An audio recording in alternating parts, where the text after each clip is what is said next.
So this is the question, the underline one. तो इस question को हम कैसे करेंगे?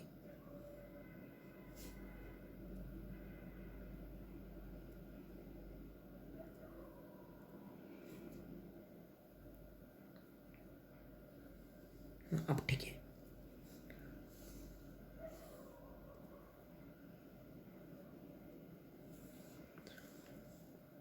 So we have to apply Kirchhoff volt law.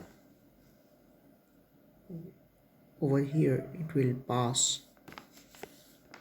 I amount of current, and when it enter over here it will be I1, and in this portion it will be I minus I1.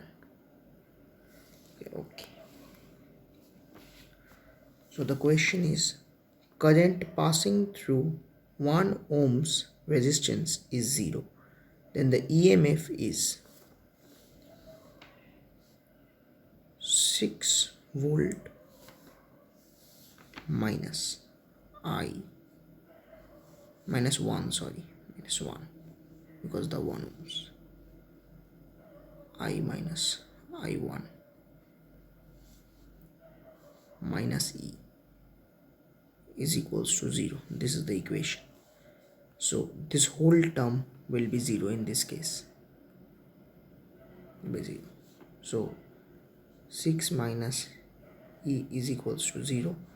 So E is equals to 6 volt. This is the answer. Thank you.